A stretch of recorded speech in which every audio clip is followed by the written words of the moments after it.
Я юу цааш өнөөдөр өмшиг орол тоглоомд болохгүй YouTube үзнэ.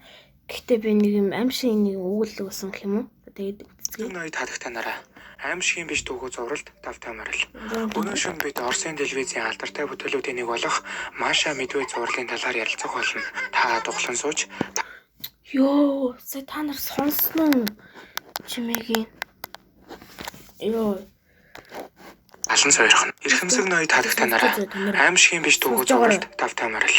Өнөө шөнө бид Оросын телевизийн алдартай бүтээлүүдийн нэг болох Маша Медведь зурлалын талаар ярилцах болно.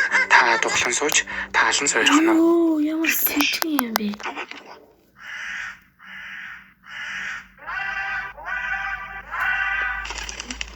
Nice.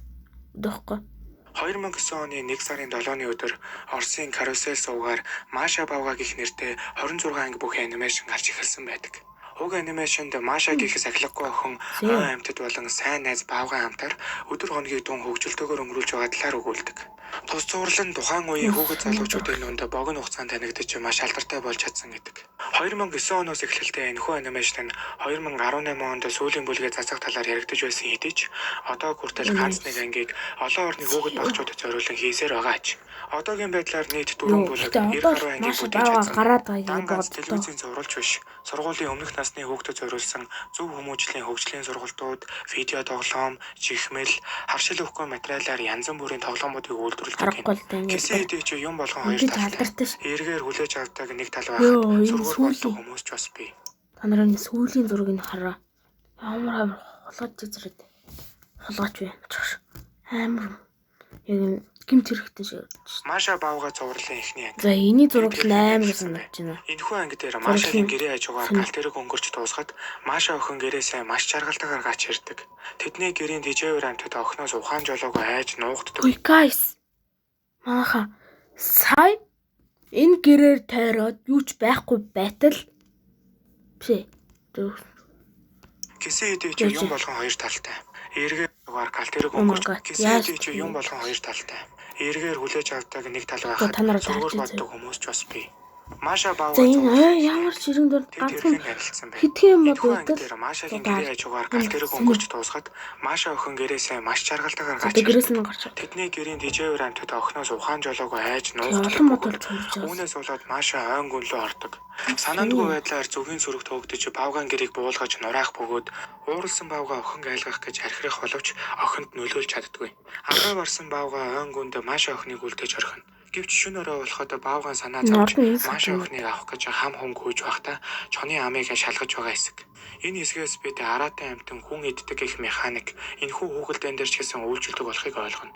Тэгвэл яагаад Бавга Машаг эзсэнгүй вэ? Учир нь уран бүтээл Маша ямар амар цэрэг ордын ихний зургийн Амбар Миша Бавгаг урд нь циркэд ажиллаж байсан гэдэг санааг тодруулснаар энэ асуулт хариулттай болдог. Ойгоос Маша охиныг олж чадлагүй гэртээ ирэхэд нь Маша хэдийнэ тэдний дэрчгсэн байдгаас гадна галт тэрэгний сигнал дуугарснаар Бавга Маша гэрт нь өргөж өгдөг. Миний бодлоор энэ галт тэрэгэнд Машагийн ээж аав сууж ажилдаа явдаг юм байна да гэсэн бодолтой үлдсэн хэдий ч дараагийн ангиуд би бас нэр эдэм юу Машаг тийм юу ээж аав тийм хамаатан садан тийм эмээ өвөм бэдгүй мах гэж би амар үзэнгийн юм гайхаж. Тэг яг би киног Google-ийг нь үзэхдээ л ер нь бол Миша мэдгүй юм их чин байд юм а. Их чин хотод байдаг баха.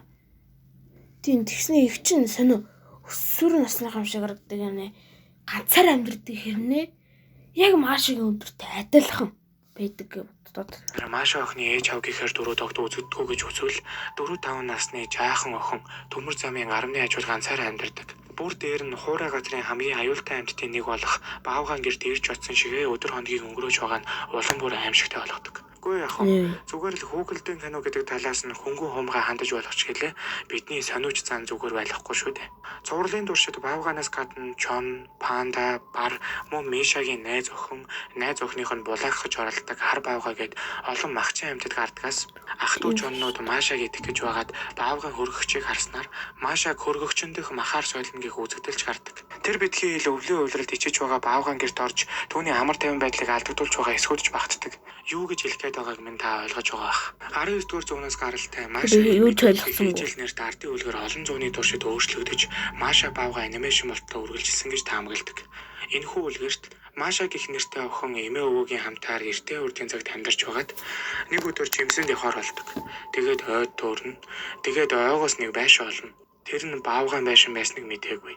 Баавга гэртээ хурж ирээд Маша гэрээ ажил хоол унд хийхийг шаардна. Хэдэн өдөр өнгөрсний дараа Маша эмээ өвөөдөө бэлэг өгмөр байна гэж Баавгаагаас гуйна. Харин Баавга чамайг гадагшаа гаргахгүй. Оронд нь би авааж өгчгөөд ирийг гин. Охин торох дүүрэн хуушуур харж өгөөд яасан ч хуушуурнаас идэж болохгүй шүү гэж сануулад өөрөө энэ орос Google-тэй биш орос ном биш орос тийм үлгэр юм уу? хотос нохтод гадаад гэдэг амар сайхандаа жаргадаг.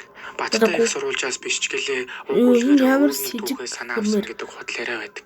1990-ад оны сүүл Оросын нэг жижигхэн тосгонд нэгэн охин аав ээжийн хамтаар амьдран суудаг байв. Тэр охиныг Маша гэдэг байсан бөгөөд тэрээр маш сэргэлэн иршүүд дэггүй зантай болж өсөж төрнөв. Нэгэн удаа Маша охин ойлоо мод үхээр явсан хэдий ч гэртээ эргэж ирсэнгүй.